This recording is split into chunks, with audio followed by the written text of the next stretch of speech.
সাইয়েদনা মুসা আলাইহিস সালামের চাচাতো ভাই, এর নাম ছিল কারুন। এর যে কত সম্পদ ছিল এ নিজেও জানতো না। এর সম্পদগুলো সিন্ধুকের ভিতরে ঢুকায় রাখতো। সিন্ধুকের যে চাবিগুলো আছে, চাবিগুলা কাঁধের মধ্যে নিতে 10 জন লোক লাগতো। তাহলে কি পরিমাণ সম্পদ আছে! এই কারণের বাড়ি ঘর সব আমি দেখে আসছি। ওইটারে মারতে মারতে মারতে মারতে শেষ। এবার দুইটাই কয় ওইটারে মারছি, অনেক ক্ষুধা লাগছে, আয় খাইয়া লই। 20 মাখানো রুটি খেয়ে দুইটাও শেষ।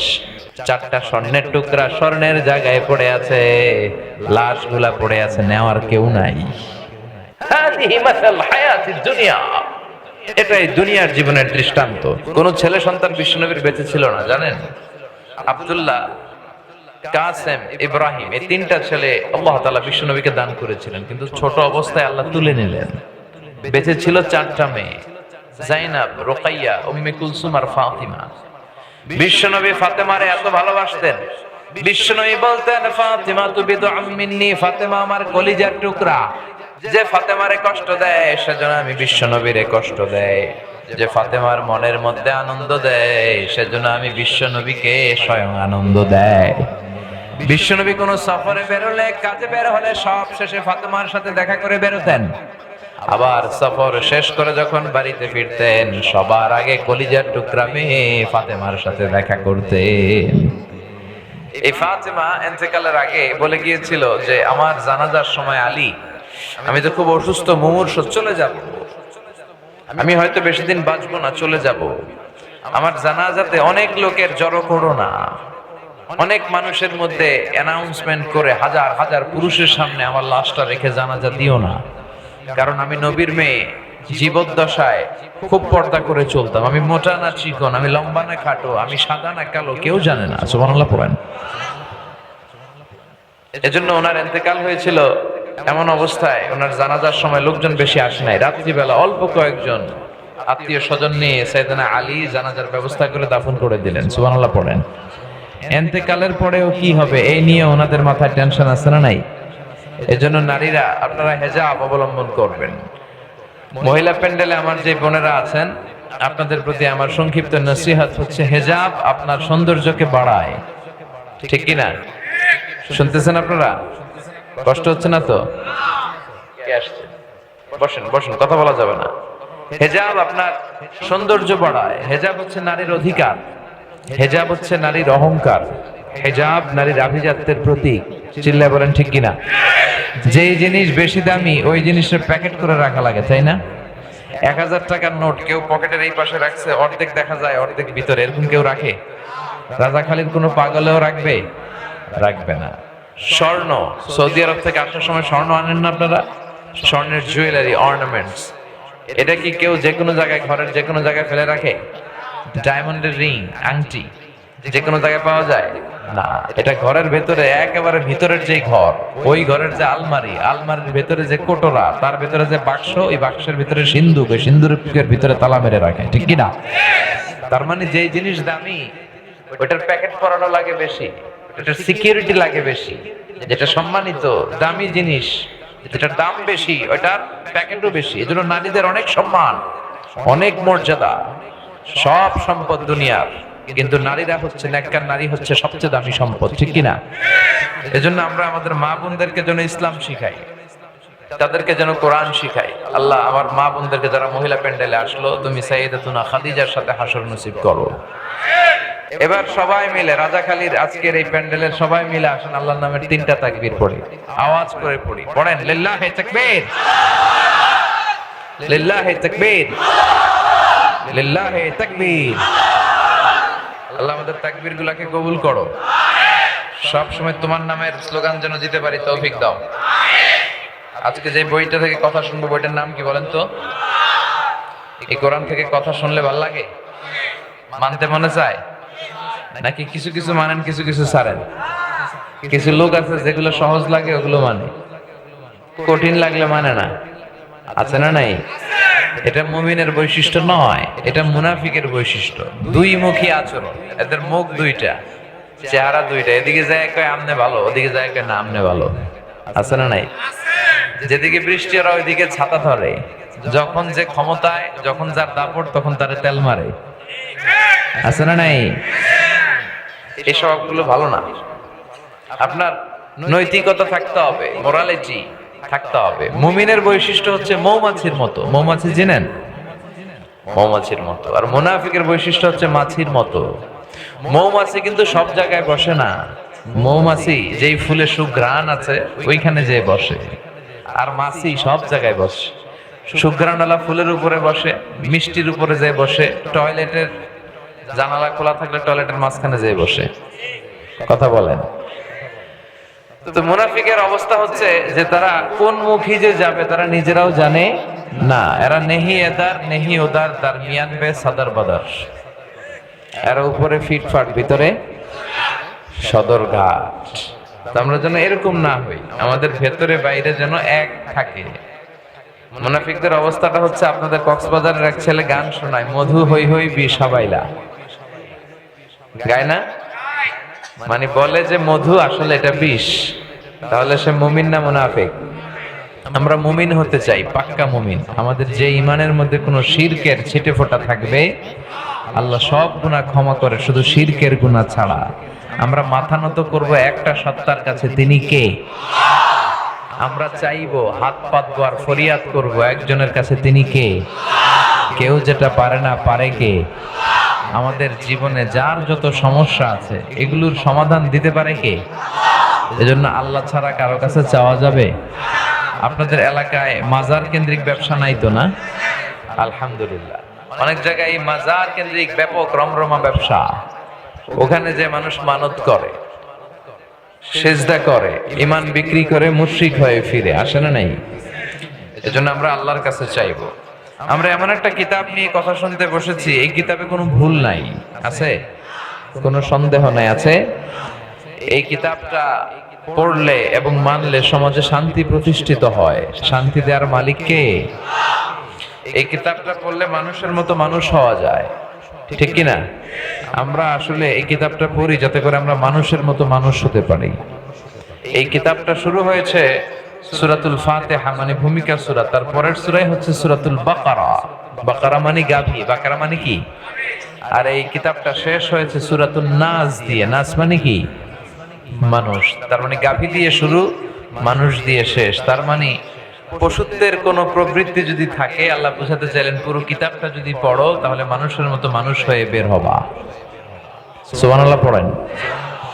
এই কিতাব আমাদেরকে মানুষের মতো মানুষ বানায়। মানুষের মতো মানুষ হওয়ার দরকার আছে না নাই? এই পৃথিবীতে মানুষের বড় অভাব, ঠিক কি না? এই দুনিয়া এখন তো আর সেই দুনিয়া নাই, মানুষ নামের মানুষ আছে দুনিয়া বোঝাই, সেই মানুষের ভিড়ে আমার আসল মানুষ নাই, ঠিক কি না? আসল মানুষের বড় অভাব। খালি চোখে আমরা রাস্তাঘাটে যা দেখি সব কিন্তু মানুষ না, এগুলো হচ্ছে জনসংখ্যা। এগুলো কি? কিন্তু কোরআন এসেছে আমাদেরকে জনসংখ্যা বানানোর জন্য নয়, কোরআন এসেছে আমাদেরকে মানুষের মতো মানুষ বানানোর জন্য। মানুষের মতো মানুষ হওয়াটা কিন্তু অনেক কঠিন আছে, ঠিক কি না? মুরব্বীরা বলে না তুই মানুষের মতো মানুষ হ? বলে? রাজাখালীতে বলে না মনে হয়? বলে না? বলে। খেয়াল করে দেখেন, গরুর পেট থেকে কিছু বের হলেই ওটার আমরা গরু বলি। ছাগলের পেট থেকে বেরোলে ওটা ছাগল হয়ে যায়, মুরগির পেট থেকে বেরোলে মুরগি হয়ে যায়। কিন্তু মানুষের পেট থেকে বেরোলে ওটা মানুষ হয় না, ওটারে মানুষ বানাইতে হয়, ওটারে মানুষ করতে হয়, সেটাকে মানুষ হতে হয়, ঠিক কি না? আবার দেখেন, গরুরে কেউ কোনোদিন বলে নাই যে তুই গরুর মতো গরু হ, বলছে? ছাগল রে কেউ কোনোদিন বলছে তুই ছাগলের মতো ছাগল হইস, কইছেন? মুরগিরে কেউ কোনোদিন বলে তুই মুরগির মতো মুরগি হ? কিন্তু শুধু মানুষকেই বলা হয় তুই মানুষের মতো মানুষের মতো। কোরআনটা পড়লে মানুষের মতো মানুষ হওয়া যাবে, আলোকিত মানুষ, যে মানুষের অন্তরে কোনো হিংসা থাকবে না, বিভেদ থাকবে না, ঠিক কি না? হিংসা বিভেদ এটা কোনো মুমিনের অন্তরে থাকতে পারে?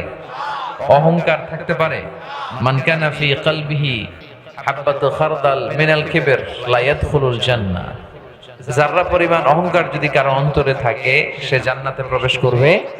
আল্লাহ বলে অহংকার হচ্ছে আমার চাদর আর বড়ত্ব হচ্ছে আমার লুঙ্গি, যে অহংকার করে সেজন্য আমার চাদর ধরে টান মারে। আর যে আমার চাদর ধরে টানাটানি করে ওরে আমি জাহান্নামে ফেলে দেব, ওয়ালা উবালি, আমি কোনো ভ্রুক্ষেপই করি না। চিল্লায় বলেন ঠিক কি না?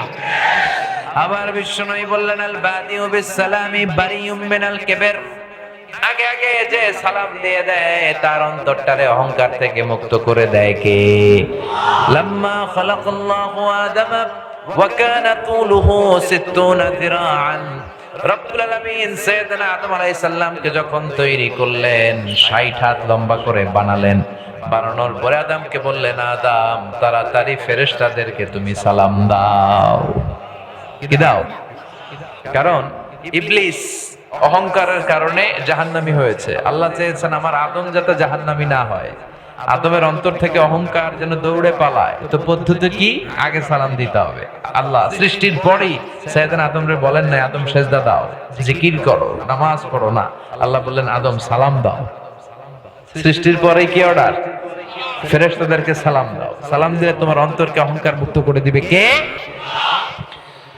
এই কিতাব পড়ার মধ্যে দিয়ে আমরা যেন মানুষের মতো মানুষ হতে পারি। পড়ি আমিন। আরো জোরে পড়েন আমিন।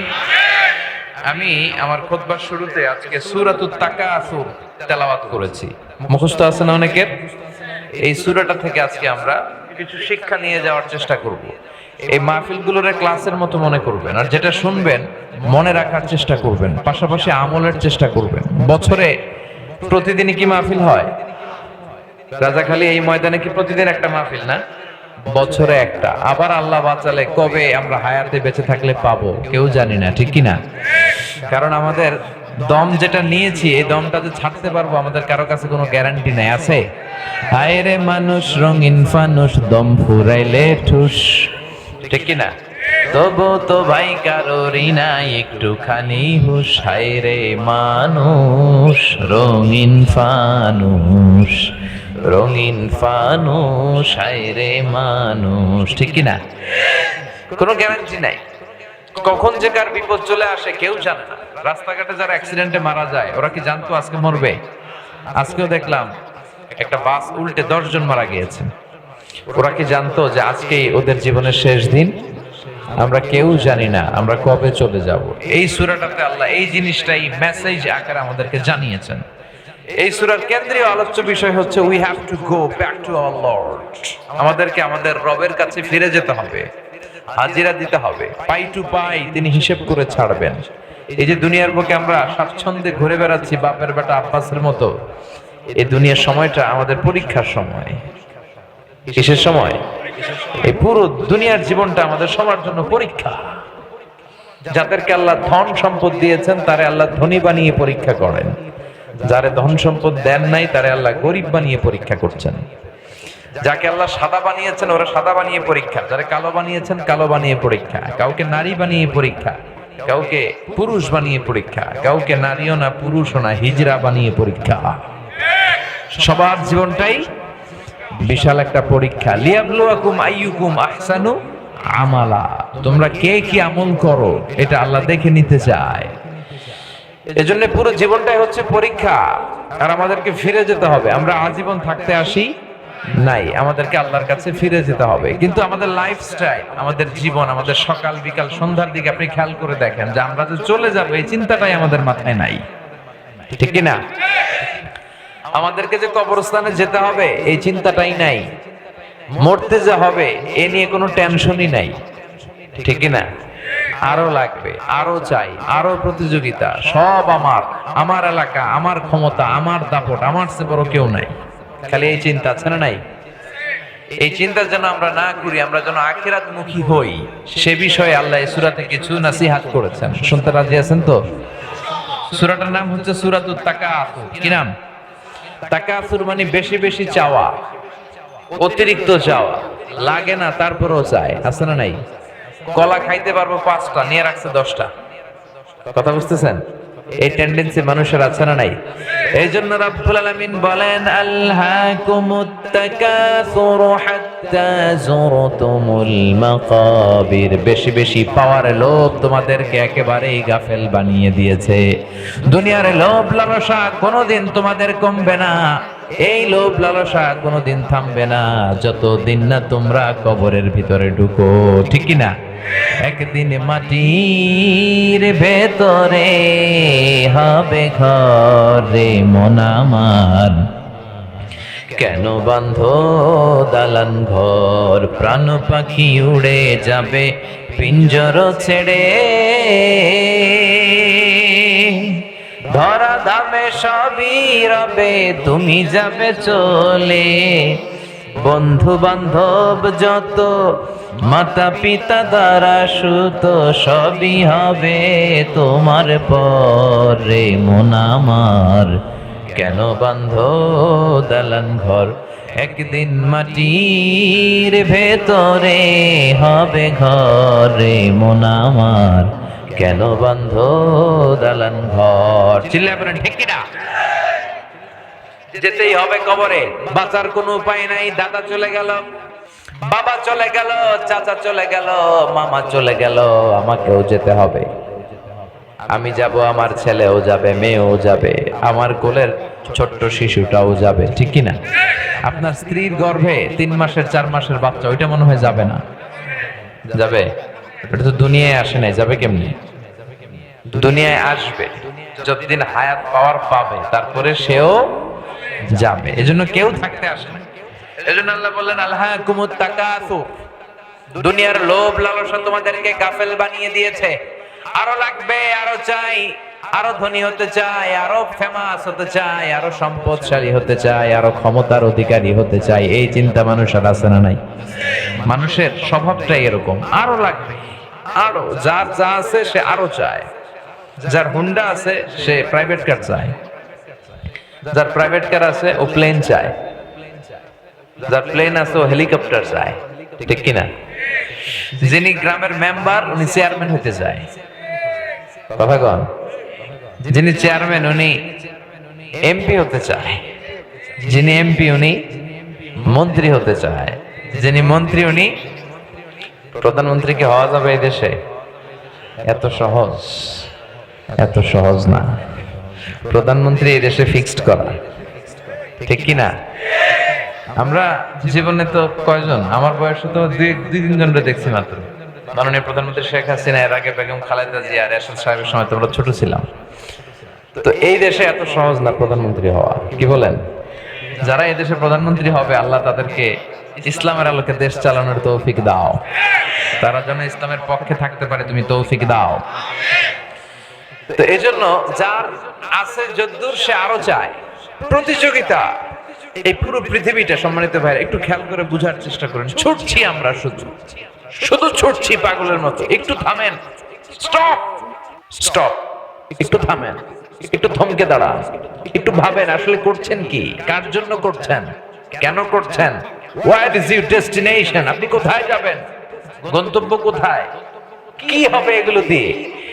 এই চিন্তাটুকু করার সময় আমাদের হয় না। ওর আছে 2 তলা, আমার লাগবে 4 তলা। ওর আছে 3টা গাড়ি, আমার লাগবে 5টা গাড়ি। ওর আছে এতগুলা, আমার লাগবে আরো, ঠিক কিনা? যার আছে বেশি সে চায় বেশি। মানুষের স্বভাবটা ফকিরদের মতো। এজন্য রব্বুল আলামিন বলেন, ইয়া আইয়ুহান নাসু আনতুমুল ফুকারাউ ইলাল্লাহ ওয়াল্লাহু হুয়াল গনিয়ুল হামিদ। ও দুনিয়ার মানুষ, তোমরা সবাই ফকির। আমরা কি? যে চায় সে হচ্ছে ফকির। জুমার দিনে দেখবেন কিছু ফকির আছে, যেখানে টাকা দিতেছে ওই জায়গায় দৌড়, এদিকে নেয় ওদিকে নেয়, সারাদিন নিতেই থাকে। মানুষের স্বভাব এটা, যার আছে বেশি চায় বেশি, ঠিক কিনা? এজন্য সম্পদ মানুষকে সুখ দিতে পারে না। সুখ দিতে পারে আল্লাহর প্রতি আস্থা, বিশ্বাস, আল্লাহর জিকির, ঈমান, ইহসান, তাকওয়া, এগুলো মানুষকে সুখ দেয়। চিল্লায় বলেন ঠিক কিনা? হাজার হাজার কোটি কোটি টাকার মালিক, এগুলো দেখলে আপনি বিভ্রান্তিতে পড়বেন না যে খুব হয়তো সুখে আছে। না, এটা নাও হতে পারে, হয়তো অনেক অসুখে আছে। দেখবেন টাকা যাদের বেশি অসুখ তার বেশি, টাকা যার বেশি রোগ তার বেশি, টাকা যার বেশি টেনশন তার বেশি, টাকা যার বেশি চিন্তা তার বেশি, টাকা যার কম রোগ কম, টাকা যার কম ঝামেলা কম, ঠিক কিনা? টাকা যার কম শান্তি তার বেশি। সুবহানাল্লাহ পড়েন। আপনি এই দেশের কিছু সিআইপিস এন্ড ভিআইপিস দের ভেতরকার জীবনটা একটু দেখেন যে আসলে ওরা কতটুকু সুখে আছে। অনেক ভিআইপি সিআইপিস দের সাথে আমাদের পরিচয় হয়। ভিআইপি মানে very very very important person, আর সিআইপি মানে commercially important person, business magnate, শিল্পপতি। ঘরে যেয়ে দেখেন সুখ নাই, স্ত্রী কথা শোনে না, স্ত্রী করে পরকিয়া, ছেলে খায় গাঞ্জা, মেয়ে করে আরেক ছেলের সাথে পরকিয়া, ঘরে কোনো সুখ নাই, কেউ কাউকে সময় দিতে রাজি না, রোগের কোনো শেষ নাই, কিচ্ছু খেতে পারে না। ডাক্তার খুব লিমিটেড ডায়েট তাকে দিয়েছে। ডাক্তার বলেছে গরু খাবেন না, খাসি খাবেন না, চিংড়ি খাবেন না, খালি ঘাস খাবেন, মানে ভেজিটেবল খাবেন। দেখবেন সব ধনীদের ডায়েট মেনুতে থাকে ভেজিটেবল, ঠিক কি না? খেতে পারে না, ঘরেও শান্তি পাইল না, রাতে ঘুমাইতেও পারে না। এরা 1 ঘন্টা ঘুমের জন্য 3টা ট্যাবলেট খেয়ে বিছানায় যায়, আছে না নাই? কিন্তু আমার দিন মজুর, কুলিওয়ালা, ঠেলাওয়ালা, রিক্সাওয়ালা ভাইদের জীবন দেখেন, ওদের ঘরে শান্তি আছে না নাই? রিক্সাওয়ালা নিজেও নামাজ পড়ে, বউও নামাজ পড়ে, মেয়েটাও নামাজ পড়ে।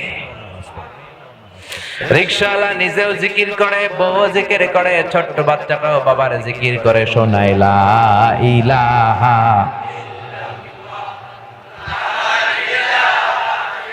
লা ইলাহা ইল্লাল্লাহু মুহাম্মাদুর রাসূলুল্লাহ সাল্লাল্লাহু আলাইহি ওয়াসাল্লাম। রিকশাওয়ালার ঘরে শান্তি আর শান্তি। ইনকাম কিন্তু বেশি নাই, কিন্তু শান্তি আছে না নাই? রিকশাওয়ালা মাশাআল্লাহ সব খেতে পারে, সব। ওর গরু, খাসি, মুরগি কোনো বাধা নাই, যেইটাই দিবেন খাইয়ে একেবারে সাফাই করে দিবে, ঠিক কি না? মাইকের অবস্থা এরকম কেন? মাইকম্যান কই? এটার কোনো সাউন্ডই তো নাই। এরকম সাউন্ডে কথা বললে তো গলা ভেঙে যাবে, আপনি একটু স্ট্রং করে দেন। তো খেয়াল করে দেখেন, রিকশাওয়ালার কিন্তু টেনশন নাই, রিকশাওয়ালার কোনো রোগ নাই, তাই না? রিকশাওয়ালার রোগ বালাই নাই, যেটা দিবেন ওইটাই খায় পালায়। ওর রাতে ঘুম নিয়ে ঝামেলা নাই, রিকশাওয়ালার যেখানে রাইত ওইখানেই গাই। ওর বিছানায় মাথা লাগতে দেরি, ওর নাক ডাকতে দেরি হয় না। ওর নাকের ডাকের আওয়াজে ট্রাকের ইঞ্জিনও ফেল। সুবহানাল্লাহ পড়েন। এজন্য খেয়াল রাখবেন, টাকা হলে, পয়সা হলে গাড়ি কিনা যায়, বাড়ি কিনা যায়, কিন্তু সুখ কিনা যায় না। টাকা পয়সা থাকলে বালিশ কিনা যায়, খাট কিনা যায়, জাজিম কিনা যায়, কম্বল কিনা যায়, কিন্তু ঘুম কিনা যায় না। টাকা হলে ঘুম কিনা যায়? রাজাখালীতে এমন কোন দোকান নাই যে ঘুম বিক্রি করে? কথা কন। ডাক্তারের কাছে যে যদি বলেন ডাক্তার সাহেব আমার ঘুম হয় না, 5,000 টাকার ঘুম দেন, ডাক্তার কবে ধুর মিয়া আমারই ঘুম আসে না রাত্রে, তোমার কি দিব ঘুম? কথা বলেন। এজন্য অল্পে তুষ্ট থাকতে হবে, যতটুকু লাগে অতটুকু আবার উপার্জন করতে হবে। অল্পে তুষ্ট থাকার নাম হচ্ছে ইসলাম, আল কানাআতু মিনাল। এজন্য রাব্বুল আলামিন বলেন আলহাকুমুত তাকাসুর হাত্তা যুরতুমুল মাকাবির। দুনিয়ার লোভ লালসা একেবারেই তোমাদেরকে আখিরাত থেকে গাফেল বানিয়ে দিয়েছে। তোমাদের এই গাফলতি কোনোদিন কমবে না যতদিন না কবরে ঢুকবা। কার কথা? খালি প্রতিযোগিতা। দেখেন বিল্ডিং বানানোর প্রতিযোগিতা আছে না নাই? বিশ্বনবী বললেন কিয়ামতের একটা আলামত হলো আনতারাল হুফাতাল আরাতাল আলাতারিয়া আশায়াতাতাওয়ালুনা ফিল বুনিয়ান। কিয়ামতের আগে তোমরা দেখবা গায়ে দেওয়ার মতো জামা ছিল না, পায়ে দেওয়ার মতো জুতা ছিল না, সমাজে কোনো নাম ঢাক ছিল না। হঠাৎ করে এই লোকগুলো সমাজে হুড় হুড় করে ধনী হয়ে যাবে। আছে না নাই? জামা ছিল না, কাপড় ছিল না, এরা ধনী। and they will start to compete to construct high rise buildings in the city. শহরে বড় বড় টাওয়ার বানানোর প্রতিযোগিতা করবে। এটা one of the minor sign of the day of judgment. কিয়ামতের একটা আলামত। সম্পদের প্রাচুর্যতা, শুধু চোখ ধাঁধানো সম্পদের প্রাচুর্যতার পাহাড়। কক্সবাজার শহরে গেছেন না আপনারা? আজ থেকে 20-25 বছর আগে কক্সবাজারে এরকম বড় বড় টাওয়ার ছিল, বিল্ডিং ছিল না। এরপরে চট্টগ্রাম শহরে আজ থেকে 30 বছর আগে এত বড় বড় বিল্ডিং আর টাওয়ার ছিল। কথা বলেন। গোটা বিশ্বব্যাপী আজ থেকে 30 বছর পেছনে যদি আমরা তাকাই, এত বড় বড় বিল্ডিং ছিল না। কি বিশাল বিশাল এখন বিল্ডিং বানানোর প্রতিযোগিতা। দুবাইতে যান, কাতারে, কুয়েতে গেলে আমরা যখন বিমান দিয়ে নামি দেখি বিশাল বিশাল টাওয়ার গুলো, স্কাই স্ক্রিপার, আকাশ চুম্বী অট্টালিকা। সৌদি আরবের জেদ্দাতে একটা আছে কিংডম টাওয়ার। এটার কাজ প্রায় শেষের দিকে, ধরা হচ্ছে এটা বর্তমানে পৃথিবীর সবচেয়ে বড় বিল্ডিং হবে। 1000 মিটার উঁচু, মানে 1 কিলোমিটার উঁচু, 170 তলা হবে এটা। দুবাইতে আছে বুর্জ আল খলিফা, 163 তলা, 828 মিটার উঁচু।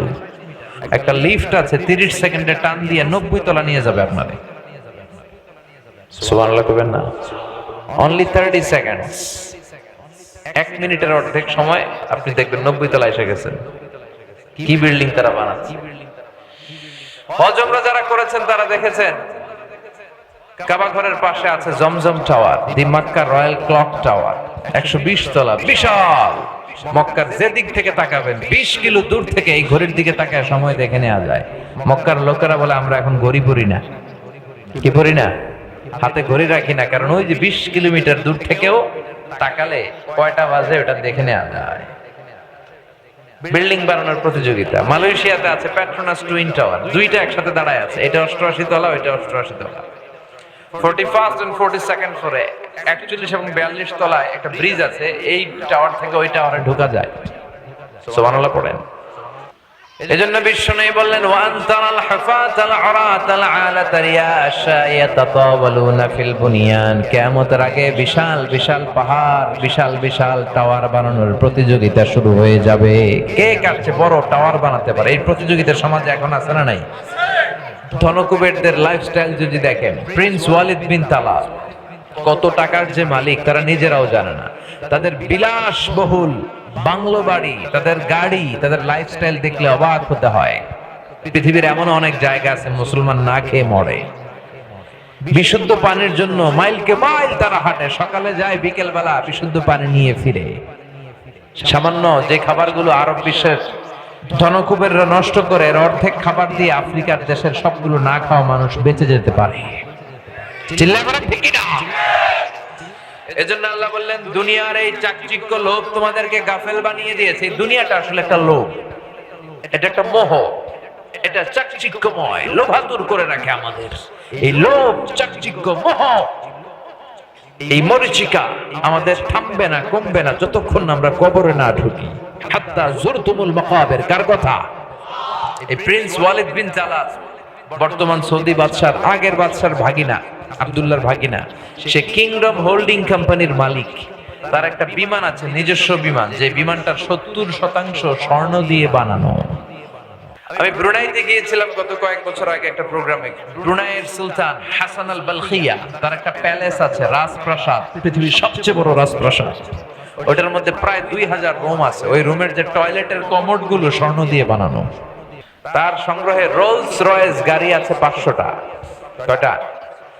যে রোলস রয়েস গুলো এক একটার দাম 8 থেকে 10 কোটি, এরকম 500টা রোলস রয়েস গাড়ি আছে। আচ্ছা বলেন তো, একটা ফ্যামিলির, ভিআইপি একটা ফ্যামিলির চলতে ফিরতে ঘুরতে মোজ মাস্তি আনন্দ করতে কয়টা গাড়ি লাগে? 5টা, সর্বোচ্চ 10টা। তার সংগ্রহে রোলস রয়েস আছে কয়টা? 500টা। আরো পৃথিবীর দামি দামি ব্র্যান্ডের যত গাড়ি আছে, পোরশে, ফারারি, লাম্বরগিনি, মেবেজ, বুগাটি, অডি, রেঞ্জ রোভার, এই নামের যে বিখ্যাত বিখ্যাত গাড়ির ব্র্যান্ডের সব তার কালেকশনে আছে। তার মানে আমাদের এই লোভ, আমাদের এই লালসা, সম্পদের প্রতি আমাদের চরম আকাঙ্ক্ষা কোনোদিন কমবে না যতক্ষণ না আমরা কবরে না ঢুকি। চিল্লা এখন ঠিক কিনা? এজন্য রাব্বুল আলামিন বলেন আলহাকুমুত তাকাসুরু হাত্তা যুরতুমুল মাকাবির। দুনিয়ার লোভ লালসা তোমাদেরকে গাফেল বানিয়ে রেখেছে। এই গাফলতি কোনোদিন তোমার কমবে না যতক্ষণ না কবরে না ঢুকো। ঠিক কি না? তাই বলে এটা মনে করার সুযোগ নাই যে ইসলাম সম্পদ উপার্জন আমাদেরকে বাধা দিয়েছে। না, আপনি সম্পদ উপার্জন করতে পারবেন, কিন্তু এটা হৃদয়ে স্থান দিতে পারবেন না। এটা সম্পদ হাতে রাখবেন, প্রয়োজনে খরচ করবেন, দান করবেন, কিন্তু হৃদয়ে থাকবে কার ভয়? চিল্লায় বলেন, যাদের হৃদয়ে আছে আল্লাহর ভয়, তারা কভু পথ ভুলে যায় না। আল্লাহর প্রেম ছাড়া এই দুনিয়ায় কারো কাছে কোনো কিছু চায় না। রাতের আধারে যারা সেজদাতে রায়, দু চোখের স্রোতে নদী যেন বয়, ছলনার হাতছানি যতই আসুক পেছনে ফিরেও সে তাকায় না। যাদের হৃদয়ে আছে আল্লাহর ভয়, তারা কভু পথ ভুলে যায় না। আল্লাহর প্রেম ছাড়া এই দুনিয়ায় কারো কাছে কোনো কিছু চাই না, ঠিক কিনা? এজন্য ইসলাম বলে সম্পদ উপার্জনে বাধা নাই, কিন্তু সম্পদ যদি এমন পরিমাণে চলে যায় নিজের খরচের পরও বিশাল সম্পদ পড়ে থাকে, তখন যাকাতকে ফরজ করে দিয়েছে কে? দে যাকাত, দে যাকাত, তোরা দে রে যাকাত, তোর দিল খুলবে পরে আগে খুলু খাত। দে যাকাত, দে যাকাত, তোরা দে রে যাকাত, ঠিক কিনা? দান করলে সম্পদের বরকত দেয় কে? যারা যাকাত ফরজ হওয়ার পরেও যাকাত দেয় না, আল্লাহ বললেন নবী, ওয়াল্লাযীনা ইয়াকনিজুনা আয-যাহাবা ওয়াল ফিদ্দাতা ওয়া লা ইউনফিকুনাহা ফী সাবিলিল্লাহ ফাবাশশিরহুম বিআযাবিন আলীম।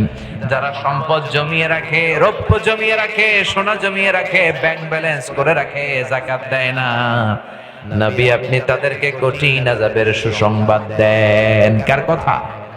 কঠিন আযাবের সুসংবাদ। ওমিয়া বলেন তো, আযাবের কি সুসংবাদ হয় না দুঃসংবাদ? কিন্তু আল্লাহ বললেন আযাবের সুসংবাদ দাও। এটা তারা বুঝাতে চাইলেন যে আযাবটা সাধারণ কোনো আযাব নয়, ডেঞ্জারাস আযাব, শাস্তিটা ভয়ঙ্কর শাস্তি। শাস্তির তীব্রতা বোঝানোর জন্য আল্লাহ সুসংবাদ বললেন। পরীক্ষায় ছেলে অঙ্কে গণিতে ফেল করছে, মা বলে তুই পরীক্ষায় ফেল করছিস, তোর আব্বা এসে এমন মাইট দিবে, মাইট দিলে মজা টের পাবি। অমিয়া মাইট দিলে কি মজা লাগে না ব্যথা লাগে? কিন্তু মা বললেন মজা টের পাবি, তার মানে মাইটটা এমন করা হবে যে তুই মজা টের পাবি। মাইরের তীব্রতা বোঝানোর জন্য বললেন, চিৎকার করে বলেন ঠিক কিনা? এজন্য সম্পদের মালিক যারা হয়েছেন, ফরজ যাকাত তাদের আদায় করতে হবে, নইলে তাদের জন্য শাস্তি আছে না নাই? সাইয়েদনা মুসা আলাইহিস সালামের চাচাতো ভাই, এর নাম ছিল কারুন। এর যে কত সম্পদ ছিল এ নিজেও জানতো না। এর সম্পদগুলো সিন্ধুকের ভিতরে ঢুকায় রাখতো। সিন্ধুকের যে চাবিগুলো আছে, চাবিগুলা কাঁধের মধ্যে নিতে 10 জন লোক লাগতো। তাহলে কি পরিমাণ সম্পদ আছে! এই কারণের বাড়ি ঘর সব আমি দেখে আসছি। মিশরে ফাইয়ুম একটা জেলা আছে, এই ফাইয়ুমে তার বাড়ি। তার সব সম্পদ আল্লাহ তাকে সব মাটির নিচে দাবিয়ে দিয়েছে। ফাখাসাফনা বিহি ওয়া বিদারিহিল আরদ। তাকে সহ তার সব সম্পদকে মাটির নিচে দাবিয়ে দিয়েছে কে? মুসা আলাইহিস সালাম বললেন, ভাই তোকে সম্পদ দিয়েছে আল্লাহ, যাকাত দে। কারণ বলে, কোন আল্লাহ? কে আল্লাহ? কি আল্লাহ? আমি যাকাত দেব কেন? ইন্নামা উতিতুহু আলা ইলমিন ইনদি। আমি তো আমার মেধা, ইন্টেলেক্ট, বুদ্ধি খাটায় ব্যবসা করে করে আজকের এই টাকা জমিয়েছে, কোনো আল্লাহ তাআলা আমারে দেয় নাই। মুসা বলে, তওবা কর, আল্লাহর ভয়ে যাকাত দে, গরিবের হক তোর এই সম্পদের মধ্যে আছে, যাকাত দিয়ে দে। কারণ বলে, আমি দিব না, তোর আল্লাহরে পারলে কিছু করতে বলিস। আল্লাহ বললেন, মুসা কিছুক্ষণ পর কারুনকে আযাব এসে পাকড়াও করবে। হঠাৎ তার সম্পদগুলো ভূমিকম্পের মধ্য দিয়ে জমিনের ভেতরে দেবে যেতে লাগলো। কারণ নিজেও মাটিতে দেবে যেতে লাগলো। হাঁটু পর্যন্ত যখন দেবে যায়, কারণ ভাবে আমি নিজেই উঠে যেতে পারবো। কোমর পর্যন্ত দেবে যায়, ভেবেছে উঠে যাব।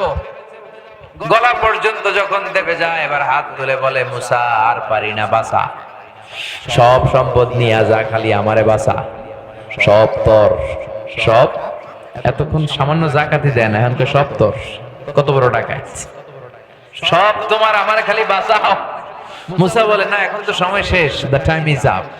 পুরো সমুদয় সম্পদ সহ আল্লাহ জমিনে দাবিয়ে দিলেন। বহাইরা কারুন হয়ে গিয়েছে, এখন সেখানে লেক, ছোট্ট নদী, ছোট্ট সাগরের মতো। আমি নিজেও এটা দেখে এসেছি। এজন্য যারা সম্পদশালী হওয়ার পরও যাকাত দিতে চান না, তারা কারণের কথা মনে রাখতে হবে। চিল্লায় বলেন ঠিক কিনা? যেই কারণকে আল্লাহ সম্পদ সহ জামিনে দাবিয়ে দিলেন, ওই আল্লাহ তো এখন নাই। এতদিনও আছে। ওই আল্লাহর বয়স হয়ে গেছে না? বুড়ো হয়ে গেছে, এখন কুজো হয়ে হাঁটে, লাঠি লাগে, চোখে কম দেখে। যে কারণে আল্লাহ শাস্তি দিলেন, ওই আল্লাহর ক্ষমতা, শক্তি সব আগের মতো অটুট, তাছাড়া নাই। এজন্য ফি আমওয়ালিহিম হাক্কুন লিসাইলি ওয়াল মাহরুম, আল্লাহ বললেন যারা ধনী হয়েছে তোমাদের ধন আর সম্পদের মধ্যে গরিবের জন্য একটা অংশ আছে না নাই? এটা হক। আপনি যারা যাকাত দিলেন আপনি তার প্রতি কোনো দয়া দেখান নাই, বরং সে যাকাত আপনার কাছ থেকে নিয়ে আপনারে দয়া করে গেছে। কথা কন। আমি ধনী, আমার উপর যাকাত দেওয়া কি ফরজ, কিন্তু আমি গরিব, আমার যাকাত খাওয়া কি ফরজ? খাবো না আমি যাকাত, রোজা রাখবো। আছে না এরকম গরিব? তো আমার কিন্তু ফরজটা আদায় করতেই হবে, তার নেয়াটা ফরজ না। সে নিয়ে যে আমার ফরজ ইবাদত আদায়ে সহযোগিতা করলো, সে আমাকে করুণা করেছে, সে আমাকে দয়া দেখিয়েছে। কিন্তু দেখেন এই যাকাত দেওয়ার নামে যাকাতের শাড়ি দেয়, লুঙ্গি দেয়, এদেশে আছে না নাই? আল্লাহর কসম, যাকাতের শাড়ি লুঙ্গি বলতে কোনো শাড়ি নেই। এইভাবে যাকাত দেওয়ার নিয়ম নয়। যাকাত দিতে হবে দারিদ্রতা বিমোচনের জন্য। এমন ভাবে আপনি একটা লোককে যাকাত দিবেন বা কর্মসংস্থানের ব্যবস্থা করে দিবেন, আর কোনোদিন সেজন্য যাকাতের লাইনে যে ফরিয়াদ না করে, আর কখনো যে কারো কাছে হাত না পাতে।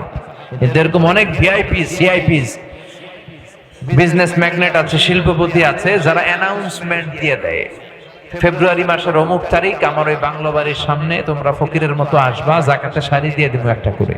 আর ওই শাড়ি নেয়ার জন্য পদপৃষ্ট হয়ে মানুষগুলো মারাও যায়, এরকম আছে না নাই? কিয়ামতের দিন ওই ভিআইপি কে আল্লাহর সামনে দাঁড়িয়ে জবাবদিহিতা করতে হবে। এজন্য রব্বুল আলামিন বলেন, আলহাকুমুত তাকাসুর হাত্তা যুরতুমুল মাকাবির। দুনিয়ার লোভ লালসায় পড়ে থেকো না, এই দুনিয়া জীবন থাকবে না, ঠিক কি না? আমরা জানি যে আমরা থাকবো না, এরপরও আমরা মানতে চাই না, বুঝতে চাই না। আমার বলে আমরা চিৎকার করতে পছন্দ করি। কেউ যদি বলে ভাইজান এত সুন্দর বাড়ি, কার বাড়ি? আমরা বলি আমার বাড়ি। কেমন করে আপনার বাড়ি? এই বাড়িতে আপনার বাবা যখন থাকতো আপনার বাবাও বলতো এটা আমার বাড়ি। আপনার দাদা যখন এই বাড়িতে বসবাস করতো আপনার দাদাও বুক ফুলিয়ে সবার কাছে বলতো এটা আমার বাড়ি, ঠিক কিনা? আপনি বললে আপনার ছেলে বলবে আমার বাড়ি, ছেলে বললে নাতি বলবে আমার বাড়ি। বাড়ি একটা কত মানুষ দাবি করছে দেখছেন? পরের জায়গা পরের বাড়ি, ঘর বাঁধিয়ায় আমি রই, আমি তো সেই ঘরের মালিক নই। পরের জায়গা পরের বাড়ি, ঘর বাঁধিয়ায় আমি রই, আমি তো সেই ঘরের মালিক নই, ঠিক কিনা? এই জন্য এই দুনিয়াটা হচ্ছে মরিচিকা, ধোঁকা, ধোঁকার মায়া জালে আমরা আবদ্ধ। এই পুরো দুনিয়ার উদাহরণ হচ্ছে চারটা স্বর্ণের টুকরা, তিনটা লাশের মতো। স্বর্ণের টুকরা কয়টা?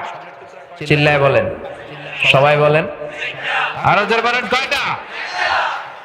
লাশ তিনটা। জোরে কোন কয়টা? তিন বন্ধু কর্মসংস্থানের উদ্দেশ্যে বেরিয়েছে, পথিমধ্যে তিন বন্ধু গুপ্তধন পেয়েছে, চারটা বড় বড় স্বর্ণের টুকরা পেয়ে তো মহা খুশি। হায় হায়, বড় লোক হয়ে গেলাম আমরা, আজীবন খাইলেও শেষ হবে না, মহা খুশি। তিন বন্ধু এবার বলতেছে, একজন বাজারে যায়, যে কিছু রুটি আর খাবার কিনে নিয়ে আয়, খাওয়া দাওয়া করে আমরা ভাগ বটরা করব। একজনের রুটি আনতে পাঠায় দুইজন মিলে ভাবতেছে ওইটারে যদি মাইরা ফেলতে পারি তাহলে তার ভাগ বটরার কোনো বিষয়ই না। মোট চারটা, তুই নিবি দুইটা, আমি নিব দুইটা, কেল্লা ফতে, খেলা খতম। আর যে রুটি কিনতে গিয়েছে বাজারে, ও মনে মনে ভাবে রুটিতে বিষ মিশায় নিব, বিষ মাখানো রুটি দুইটারে খাওয়াইয়া শেষ, আমি সবলে দৌড়। যেমন চিন্তা তেমন কাজ, রুটিতে বিষ মাখিয়ে নিয়ে এসে বন্ধুদেরকে দেওয়ার পরে এই দুইজন বন্ধু মিলে ওইটারে মারা শুরু করছে। কয় মারস কেন? কয় তোরে মাইরা ফেলামু। ওইটারে মারতে মারতে মারতে মারতে শেষ। এবার দুইটাই কয় ওইটারে মারছি, অনেক ক্ষুধা লাগছে, আয় খাইয়া লই। বিষ মাখানো রুটি খেয়ে দুইটাও শেষ। চারটা স্বর্ণের টুকরা স্বর্ণের জায়গায় পড়ে আছে, লাশগুলা পড়ে আছে, নেওয়ার কেউ নাই। এটাই দুনিয়ার জীবনের দৃষ্টান্ত। এজন্য বিশ্বনবী বলেন, লাউ আন্না লিকুল্লি ইবনি আদম ওয়াদিয়ান মিন যাহাব, দুনিয়ার প্রত্যেকটা মানুষকে যদি আল্লাহ একটা স্বর্ণের পাহাড়ের মালিক বানিয়ে দেয়, আহাব্বা আইয়াকুনা লাহু ওয়াদিয়ান, সে চাবে আরেকটা স্বর্ণের পাহাড়ের মালিক কেমন করে হওয়া যায়, যদিও তার লাগবে না, ঠিক কিনা? ওয়ালা ইয়ামলা আফাহু ইল্লা তুরাব, কবরের মাটি ছাড়া কোনো কিছুই তার মুখটারে ভরতে পারবে না, ঠিক কিনা? স্বর্ণের পাহাড় দেখছেন কোনোদিন? হ্যাঁ, পিছনের ওনারা দেখছে মনে হয়, দেখছেন নি? দেখেন নাই? দেখি নাই আমরা কেউ। তো একটা স্বর্ণের পাহাড়, এটা কি আমার 14 গোষ্ঠী খাইয়া শেষ করতে পারুম? তো আমার আরেকটা লাগবো কেন? কি অভ্যাস। আলহাকুমুত তাকাসুর, খালি আরো চাই, আরো লাগবে, আরো দাও। এই মানুষের চাওয়ার কোনো কমতি নাই। এই চাইতে চাইতেই তোমাদেরকে কবরে যেতে হবে। হাত্তা যুরতুমুল মাকাবির, কবরে তোমাদেরকে ঢুকতে হবে, বাঁচার কোনো রাস্তা নাই, সবাইকেই যেতে হবে, ঠিক কিনা? এই পৃথিবীতে কেউ থাকতে আসে নাই। এমনকি কেউ আছেন যে বলতে পারবেন হুজুর আমি যাব না এই পৃথিবী থেকে, আমি বেঁচে থাকবো? আছেন কেউ? সবাইকে চলে যেতে হয়েছে, নবীরাও বাঁচে নাই, ঠিক কিনা?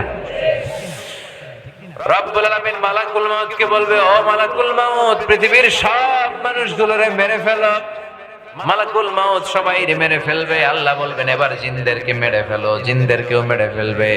আল্লাহ বলবে, ইয়া মালাকাল মাউত আখবিরনি মান ইয়াবকা, আমারে তুমি বলে দাও আর কে বেঁচে আছে। মালাকুল মাউত বলবে কেউ নাই, মানুষও নাই, জিনও নাই, খালি ফেরেশতা। আল্লাহ বলবেন সব ফেরেশতাগুলোরও মেরে ফেলো, সব ফেরেশতাদেরকে মেরে ফেলা হবে। আল্লাহ বলবে, ইয়া মালাকাল মাউত আখবিরনি মান ইয়াবকা, এবার বলো কে আছে। মালাকুল মাউত বলবে আল্লাহ কেউ নাই, মানুষ নাই, জিন নাই, ফেরেশতা নাই, শুধু আমরা চারজন ফেরেশতা ছাড়া। চিল্লায় বলেন কয়জন? জিব্রাইল, ইসরাফিল, মিকাইল আর আমি আজরাইল। আল্লাহ বলবেন যাও জিব্রাইলের রূহ কবজ করো, মিকাইলের রূহ কবজ করো, ইসরাফিলের রূহ কবজ করো। সব শেষ। এবার আল্লাহ বলবেন ইয়া মালাকাল মাউত আখবিরনি মান ইয়াবকা, বলো না মালাকুল মউত এবার আর কে আছে? কেউ নাই, জিব্রাইলও নাই, ইসরাফিলও নাই, মিকাইলও কেউ নাই। ও আল্লাহ কেউ নাই, শুধু আমি আছি আর আপনি আছেন। আল্লাহ বলবেন ইয়া মালাকাল মাউত এবার তুই নিজে মর। এবার মালাকুল মউত বলবে এটা আবার কেমন কথা? আমি না মারলাম, আমি তো মেরেছি, আমি মরবো কেন? আল্লাহ বলবেন কুল্লু নাফসিন যায়িকাতুল মাউত, ও মালাকুল মাউত এই পৃথিবীতে যারা একবার আসার সুযোগ হয়েছে সবাইকেই মৃত্যুবরণ করতে হবে। জোরে বলেন ঠিক কিনা? তুই মর, তুইও মরে যা। মালাকুল মাউত শুনে কাঁপতে থাকবে ভয়ে, কারণ সে তো জানে মৃত্যুর কি জ্বালা, ঠিক কিনা? আল্লাহ বলবে কেঁপে লাভ নাই, জান্নাত এবং জাহান্নামের মাঝ বরাবর যে দাঁড়া। মালাকুল মাউত জান্নাত এবং জাহান্নামের মাঝ বরাবর যে দাঁড়াবে। আল্লাহ বলবেন মুত ইয়া মালাকাল মাউত, মর মর, মরে যা। জান্নাত জাহান্নামের মাঝ বরাবর দাঁড়িয়ে মালাকুল মাউত এক চিৎকার দিয়ে মরে যাবে। বিষ্ণু বলেন মালাকুল মাউতের সেদিনের চিৎকারটা এত ভয়ঙ্কর হবে, আওয়াজটা এত বিকট হবে, কিয়ামতের জন্য ইসরাফিলের সিঙ্গার ফুৎকারের কোনো দরকার হতো না। ওই আওয়াজ যদি পৃথিবীর মানুষ শুনতো, ওই আওয়াজেই মানুষের কানের পর্দা ফেটে সবগুলো মানুষ পড়ে জমিনে লাশ হয়ে শুয়ে থাকতো। এবার ডানে বায়ে সামনে পেছনে তখন কেউ নাই, একজন ছাড়া। চিল্লায় বলেন তো তিনি কে?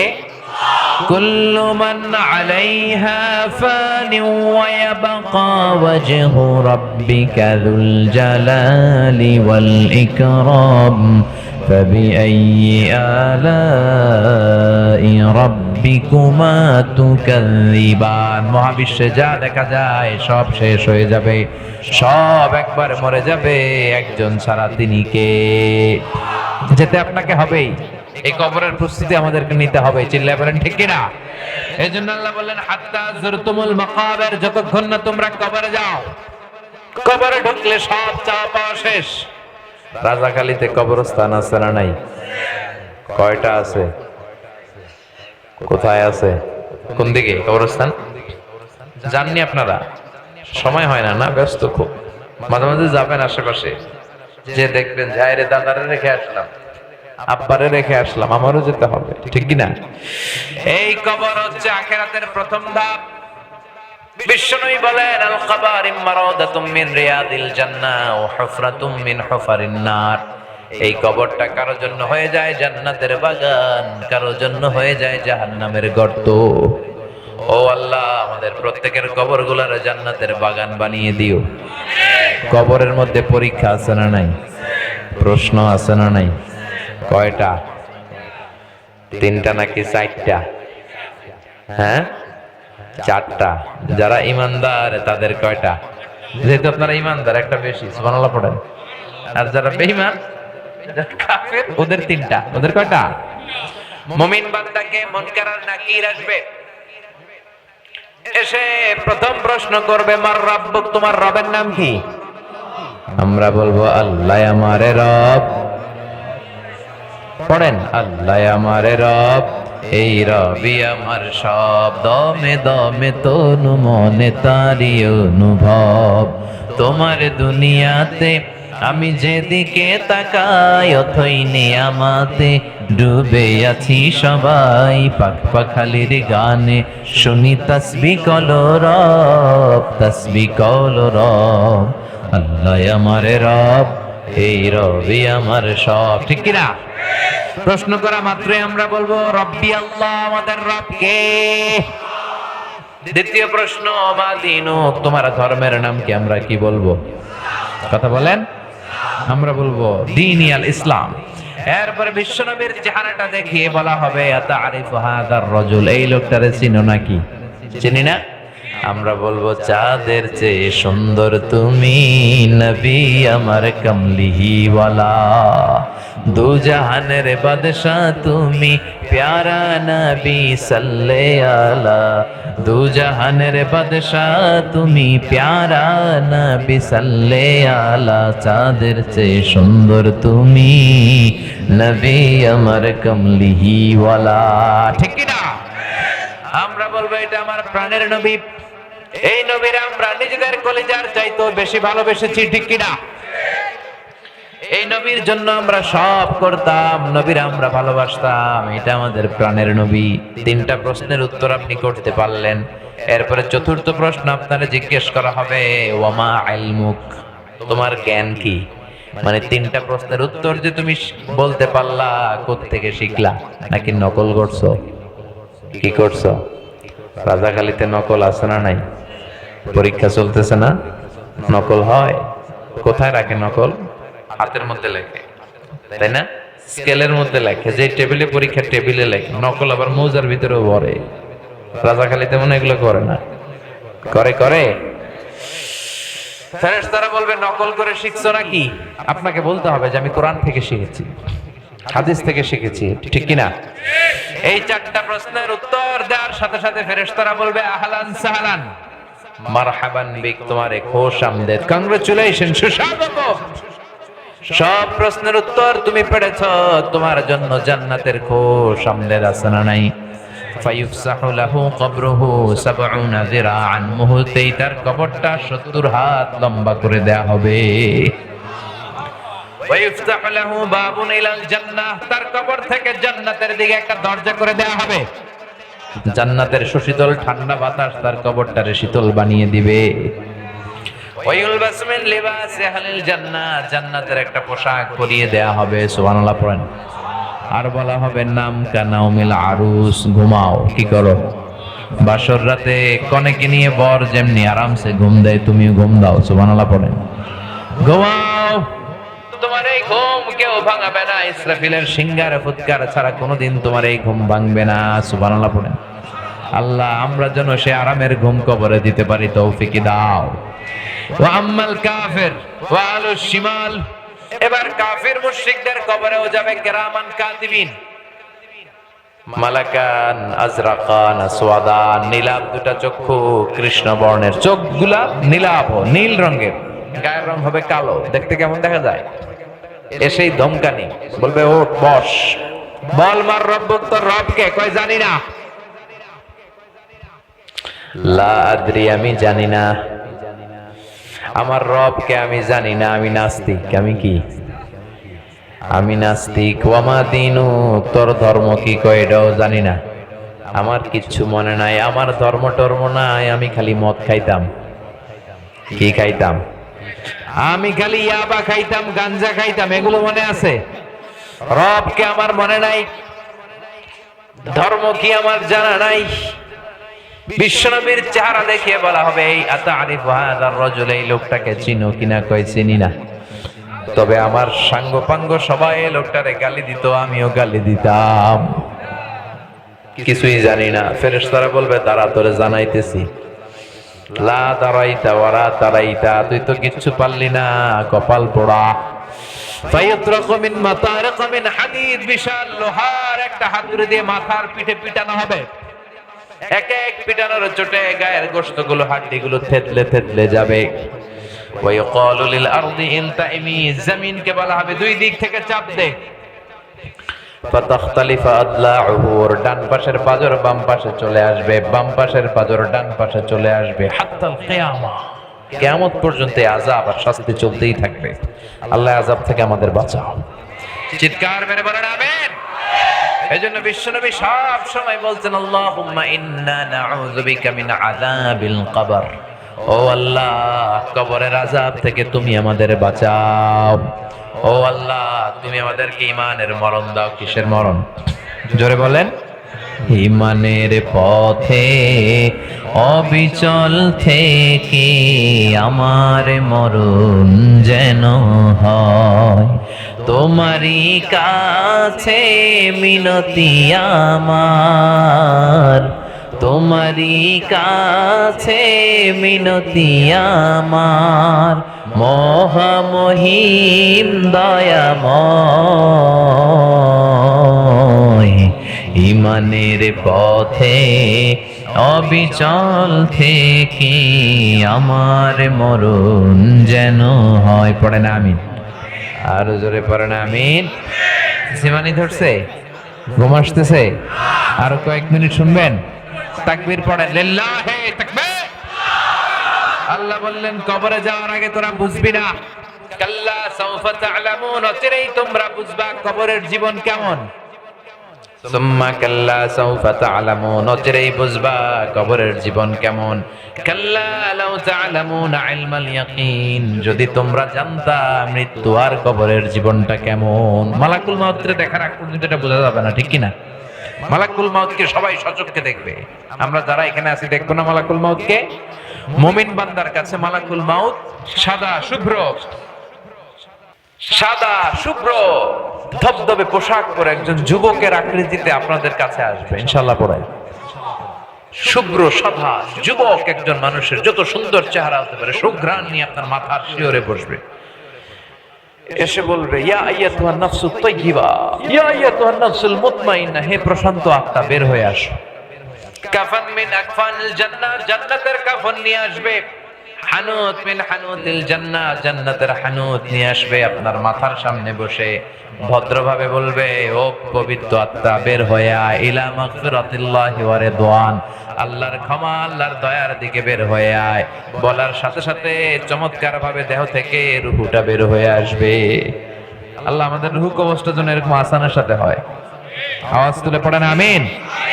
আর কাফেরদের কাছেও আসে বিশ্রী একটা চেহারা নিয়ে, ভয়ঙ্কর একটা মূর্তি নিয়ে, যত দুর্গন্ধ হতে পারে সব দুর্গন্ধ নিয়ে আসে। এসে ধমকানো শুরু করে আর বলে, ইয়া আইয়াতুহান নাফসুল খাবিসা, পাপাত্তা উখরুজি ইলা গাদাবিল্লাহি ওয়া সাখাতিহি, আল্লাহর রাগ ক্রোধ, আল্লাহর রাগের দিকে গজবের দিকে বের হও। মুমিনকে, মুমিনের রূহকে ডাক দেওয়ার সাথে সাথে মুমিনের রূহ যেমনি স্মুথলি বের হয়ে আসে, কাফেরের রূহ কি এরকম বের হয়ে আসে নাকি? কথা বলেন। কাফেরের রূহটা আসতে চায় না, মালাকুল মাউত রূহটারে ধরে টানতে থাকে, রূহ বেরোতে চায় না। একটা জীবিত ছাগলকে চামড়াটা উল্টা দিকে খসিয়ে টেনে ছিঁড়লে যেরকম ব্যথা পায়, এর চেয়ে বেশি ব্যথা দিয়ে ওই রূহটারে টেনে হিচড়ে মালাকুল মাউত দেহ থেকে টান দিয়ে বের করে নিয়ে আসে। আল্লাহ আমাদের মৃত্যু যেন ঈমানের মৃত্যু হয়। এরপর আল্লাহ বললেন, লা তারাবুন্নাল জাহিম, তোমরা জাহিম দেখবা, দোজখ দেখবা। فأما من طغى وآثر الحياة الدنيا فإن الجحيم هي المأوى, যারা দুনিয়া দুনিয়া করে তাদের জন্যই জাহিম দোজখ। দোজখের আগুনকে আল্লাহ বলেছেন নারুল্লাহ, এটা আল্লাহর আগুন। চিল্লায় বলেন তো কার আগুন? দুনিয়াতে যে আগুন দিয়ে রান্নাঘরে রান্না করা হয়, জাহান্নামের আগুন কি এই আগুন? কথা কর, এই আগুন না। জাহান্নামের আগুন এই আগুন নয়, দুনিয়ার আগুনের যে 70 গুণ বেশি তেজওয়ালা। চিল্লায় বলেন ঠিক কিনা? এজন্য আল্লাহ বললেন নারুল্লাহ, জাহান্নামের আগুন এটা হলো আল্লাহর আগুন। দুনিয়ার আগুন আঙ্গুলে লাগলে শুধু আঙ্গুল জ্বলে, পায়ে লাগলে পা জ্বলে। জাহান্নামের আগুন দেহের যেই জায়গায় লাগুক না, সর্বপ্রথম কলিজাটা জ্বলে ছারখার হয়ে যাবে। এজন্য বিশ্বনবী সবসময় বলতেন আল্লাহুম্মা ইন্না নাসআলুকাল জান্নাতা ওয়া নাউযু বিকা মিনান নার। আল্লাহ তোমার কাছে জান্নাত চাই, জাহান্নাম থেকে পানাহ চাই। পড়েন আমিন। মালিক তুমি জান্নাতে, তোমার পাশে আমায় একটি ঘর বানিয়ে দিও, একটি ঘর বানিয়ে দিও সে বিভীষিকাময় মহাদিনে, তোমার প্রতিবেশী করে নিও। মালিক তুমি জান্নাতে, তোমার পাশে আমায় একটি ঘর বানিয়ে দিও। পড়েন আমিন। আর জোরে আমিন। আমরা জান্নাত চাই না জাহান্নাম? আল্লাহ জান্নাতে আমাদেরকে একত্রিত থাকার তৌফিক দাও। সুম্মা লাতারাউন্নাহা আইনাল ইয়াকিন, তখন তোমরা জাহান্নামকে সচক্ষে দেখবা। এখন শুনতেছেন ওয়াজ, তখন জান্নাতি হলে জান্নাতকে সচক্ষে দেখবা, জাহান্নামী হলে জাহান্নামকে সচক্ষে দেখবা, ঠিক কিনা? সুম্মা লাতুসআলুন্না ইয়াউমাইযিন আনিন নাঈম, আর কিয়ামতের কঠিন ময়দানে সবগুলো নিয়ামতের ব্যাপারে তোমাদের জিজ্ঞেস করবে কে? যত নিয়ামত আপনি দুনিয়ায় ভোগ করেছেন তার পাই টু পাই হিসাব নেবে কে? বিশ্বনবী বললেন কিয়ামতের ময়দানে কোন বনি আদম 5 প্রশ্নের উত্তর না দিয়ে পা নাড়াতে পারবে না। প্রথম প্রশ্ন, আন হায়াতিহি ফিমা আফনা, তোমার জীবন যে আল্লাহ দান করেছে, জীবনটা কোন কাজে লাগিয়েছো? এই যে পুরো জীবন, এটা কি ইসলামের পক্ষে কাজে লাগিয়েছো না ইসলামের বিপক্ষে? ইসলামের পক্ষে কাজ করেছো না ইসলামের বাঁশ দিয়েছো? কোরআনের পক্ষে কাজ করেছো না কোরআনের বিপক্ষে অবস্থান নিয়েছো? প্রশ্ন করবে কে? ওয়া আন শাবাবিহি ফিমা আবলা, জীবনের সবচাইতে দামি সময় হলো যৌবন। এই যে যুবক, তোমাদের রক্ত গরম, তোমরা চাইলে অনেক কিছু করতে পারো। তোমরা চাইলে বাতাসের গতিকে পাল্টে দিতে পারো, সাগরের স্রোতকে উল্টে দিতে পারো, তোমরা ইতিহাস গড়তে পারো, ঠিক কিনা? এই সময়ের ইবাদত আল্লাহর কাছে প্রিয়। 7 শ্রেণীর ব্যক্তিকে রব্বুল আলামিন আরশের নিচে ছায়া দিবেন। এর মধ্যে এক শ্রেণীর হলো শাবুন নাশাআ ফি ইবাদাতিল্লাহ, ওই যুবক যে তার যৌবনকালে ইবাদত করবে কার? নামাজগুলো যুবক পড়ার দরকার আছে না নাই? 5 ওয়াক্ত সালাত জামাতের সাথে পড়া যাবে না?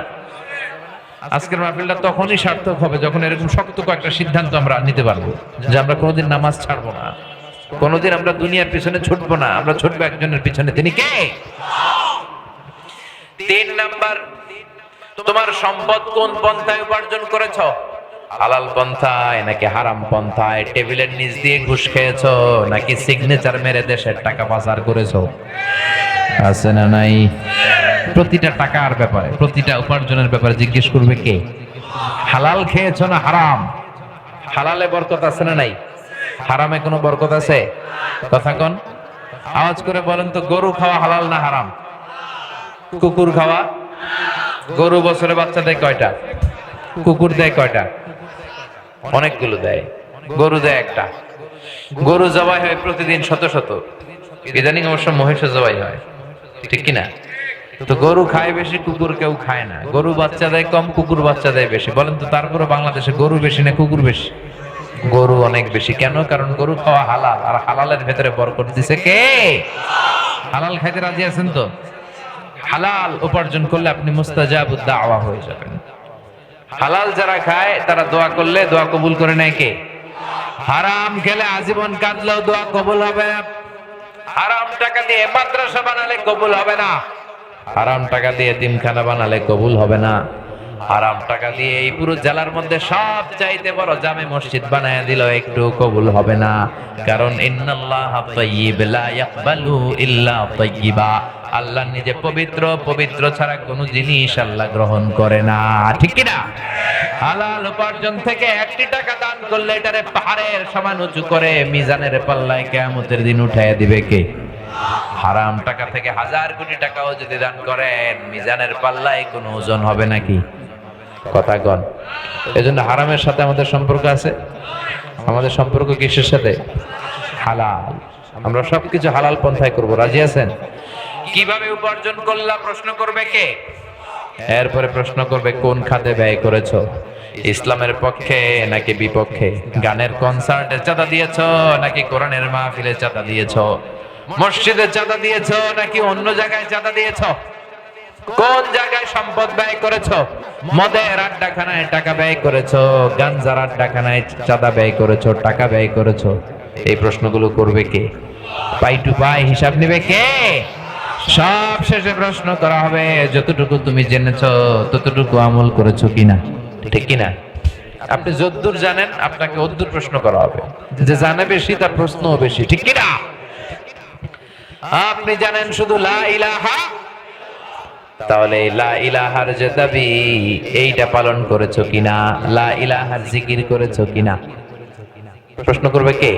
Every night and every day, every night and every day, never forget to say la ilaha illallah, never forget to say la ilaha illallah, never forget to say la ilaha illallah, every night and every day, every night and every day, never forget to say la ilaha illallah, never forget to say la ilaha illallah. সুবহানাল্লাহ পড়েন। দিন হোক কিংবা রাত হোক সব সময় মুমিনদের জিকিরের মধ্যে থাকবে লা ইলাহা, লা ইলাহা ইল্লাল্লাহু মুহাম্মাদুর রাসূলুল্লাহ সাল্লাল্লাহু। এজন্য যত নিয়ামত আল্লাহ আমাদেরকে দিয়েছে এই নিয়ামতের শুকরিয়া করার দরকার আছে না নাই? শুকরিয়া করলে নিয়ামত বাড়িয়ে দেয় কে? আমরা সব সময় শুকরিয়া করব কার? আর আমাদের অন্তরে দুনিয়ার জন্য যেন পাগল পাড়া কোনো ইচ্ছা না থাকে, আমাদের অন্তরের ভেতরে স্থান থাকতে হবে আখিরাতের স্থান। চিল্লায় বলেন ঠিক কিনা? আল্লাহ আমাদের সবাইকে কথাগুলো বুঝার ও আমল করার তৌফিক দান করে। আমরা পড়ি আমিন। মাহফিল করতে গিয়ে আমরা বিভিন্ন প্রশ্নের সম্মুখীন হই। আপনার কাছে জানতে চাচ্ছি মাহফিল কেন করা হয়? মাহফিল কমিটির কয়েকজন সদস্য মারা গেছেন, তাদের জন্য দোয়া। এই মাহফিলগুলো আমাদের জন্য রহমত, ঠিক কিনা? এই কোরআন শোনার সুযোগ আমাদের হয় না। আমাদের এই বাংলাদেশেই এটা ট্রেডিশন যে শীতের রাতে ক্ষেতের মধ্যে মাঠের মধ্যে এরকম হাজার মানুষের মিলন মেলা বসে। আমরা দেশের বাইরেও কথা বলি, সেমিনারে কথা বলি, কনফারেন্সে কথা বলি। People they gather in mosque after offering salah. We conduct a tazkirah just for 30 minutes. আধা ঘন্টার জন্য আমরা বা 20 মিনিটের জন্য আমরা একটা শর্ট তাজকিরা দেই, লোকজন শুনে চলে যায়। কিন্তু এই যে আমাদের দেশে শীতের সিজনে 2 দিন ব্যাপী 5 দিন ব্যাপী, আপনাদের একটা আছে সিরাতুন নবীর 19 দিন ব্যাপী, আছে না নাই? সারা বাংলাদেশের দেশ বরেণ্য ওলামায়ে কেরাম এখানে কোরআন থেকে তাফসীর করে। আমি অনেক জায়গায় 16 দিন ব্যাপী 8 দিন ব্যাপী আমরা কথা বলি। এটা আমাদের জন্য ইটস অ্যান অপরচুনিটি, এটা সুযোগ। এই যে আজকে সূরাতুত তাকাসুর থেকে আমরা কথা শুনেছি, কোরআনের আলোয় আমাদের হৃদয়টাকে আলোকিত করেছে কে? কোরআনের যেখান থেকে এই কথা শুনেন বরকত আছে না নাই? এজন্য তাফসীর মাহফিলগুলো আমাদের জন্য রাহমা, ইটস রাহমা, it's a mercy and blessings. যে শীতের রাতে এখানে গানের কনসার্ট হয় নাই, ঠিক কি না? এখানে ফুটবল খেলার টুর্নামেন্ট করে নাই, এরা কোরআনের তাফসীর করেছে। এজন্য এই মাহফিলগুলো যখন অর্গানাইজ করা হবে, আপনারা এসে মাহফিলকে সার্থক করতে রাজি আছেন তো? এই মাহফিলের জন্য যদি সহযোগিতা চাওয়া হয়, সহযোগিতা করতে আমরা রাজি আছি তো? আল্লাহ আমাদের সবাইকে কথাগুলো বুঝার আমল করার তৌফিক দান করো। সুবহানাকাল্লাহুম্মা বিহামদিকা আশহাদু আল্লা ইলাহা ইল্লা আনতা আস্তাগফিরুকা ওয়া আতুবু ইলাইক। আপনারা সবাই ভালো থাকবেন, সুস্থ থাকবেন, কোরআনের সাথে থাকবেন। আবারও হয়তো দেখা হয়ে যাবে কোনো তাফসীরুল কোরআনের ময়দানে। ইয়া রাব্বি লাকাল হামদু কামা ইয়ানবাগি লিজালালি ওয়াজহিকা ওয়া আযীমি সুলতানিক, লাকাল হামদু বিল ঈমান, লাকাল হামদু বিল ইসলাম, লাকাল হামদু বিল কুরআন। রব্বানা যালামনা আনফুসানা ওয়া ইল্লাম তাগফির লানা ওয়া তারহামনা লানাকুনান্না মিনাল খাসিরিন। ربنا آتنا في الدنيا حسنة وفي الآخرة حسنة وقنا عذاب النار। বিশাল আকাশের মালিক, জমিনের মালিক, পাহাড়ের মালিক, নবমণ্ডল ভূমণ্ডলের মালিক, তোমার আকাশ বাতাস নভমণ্ডল ভূমণ্ডলের তুলনায় আমাদের হাত দুইটা বড় ছোট্ট রে আল্লাহ। ছোট দুটি হাত পেতে বুক ভরা শানিয়ে তোমার শাহী দরবারে গভীর রজনীতে ভিক্ষুকের মতো চেয়ে রইলাম। হাত দুইখানা কবুল আর মঞ্জুর করে নাও। আমরা সবাই গুনাহগার, আমাদের গুনাহগুলো মাফ করে দাও। আমাদের আব্বা আম্মা দাদা দাদি নানা নানি খালা খালু মামা মামি সবাইকে তুমি ক্ষমা করে দাও। আমাদের যত আত্মীয় স্বজন 3.5 হাত কবরের বাসিন্দা প্রত্যেকের কবর গুলোর জান্নাতের বাগান বানিয়ে দাও। যারা টাকা দিয়ে পয়সা দিয়ে বুদ্ধি দিয়ে পরামর্শ দিয়ে আজকের এই মাহফিলটারে সফল করলো, কিয়ামতের দিন কঠিন মুসিবতের কালে এই মাহফিলটারে নাজাতের ওসিলা বানিয়ে দাও। আল্লাহ, আমরা মহাবিশ্বের মহাবিশ্ব এই মহাগ্রন্থ আল কোরআনের সূরাতুত তাকাসুরের তাফসীর শুনলাম, যেখানে তুমি বলেছো আমাদের টনক নড়বে না যতক্ষণ না কবরের মাটিতে আমরা ঢুকবো। আল্লাহ, কবরের 3টা প্রশ্ন, তারপরে আরো একটা প্রশ্ন, সবগুলো প্রশ্নের সঠিক উত্তর যেন করতে পারি তৌফিক দাও। কবরের সাথে জান্নাতের কানেকশন করে দাও। ঈমানের মৃত্যু নসিব করে দাও, শাহাদাতের মৃত্যু নসিব করে দাও। দুনিয়ার এই চাকচিক্যময় জীবন, দুনিয়ার এই লোভ লালসা থেকে যেন আমরা বেঁচে থাকতে পারি তৌফিক দাও। দুনিয়ার প্রেমে না পড়ে আখিরাতের প্রেমে যেন পড়তে পারি তৌফিক দাও। এলাকার উপর তোমার খাস রহমত আর বরকত নাজিল করে দাও। আমার যুবক যে ভাইগুলো মাহফিলের জন্য কষ্ট করলো, সাইয়েদনা হামজার মতো কবুল আর মঞ্জুর করে দাও। এলাকার মা বোনদেরকে সাইয়েদাতুনা খাদিজা, মারিয়াম, আসিয়া, আয়েশা, ফাতেমা রাদিয়াল্লাহু তাআলা আনহুন্নার মতো কবুল আর মঞ্জুর করে দাও। আল্লাহ, আমরা যারা অসুস্থ সুস্থ করে দাও। তাদের কমিটির অনেকে মারা গিয়েছে, আল্লাহ কবরগুলোর জান্নাতের বাগান বানিয়ে দাও। 5 ওয়াক্ত সালাত জামাতের সাথে আদায় করার তৌফিক দান করো। আল্লাহ, আমাদের ফ্যামিলিগুলোর জান্নাতি ফ্যামিলি বানাও। ছেলে মেয়েগুলোরে মানুষের মতো মানুষ বানাও। গোটা বিশ্বের যেখানে মুসলমানরা নির্যাতিত তাদেরকে হেফাজত করো আল্লাহ। আল্লাহুম্মা জাআলিল কুরআনাল আযীমা রাবি'a কুলুবিনা ওয়া নূরা সুদুরিনা ওয়া জিলা আহজানিনা যাহাবা হুমুমিনা ওয়া গুমুমিনা ওয়াজআলহু শাফি'ানা ইয়াওমাল হিসাব وارزقنا تلاوته آناء الليل وأطراف النهار.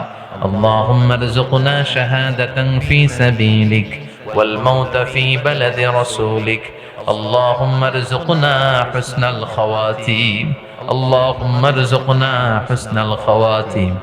اللهم ارزقنا حسن الخواتيم واجعل آخر كلامنا عند الموت لا إله إلا الله محمد رسول الله.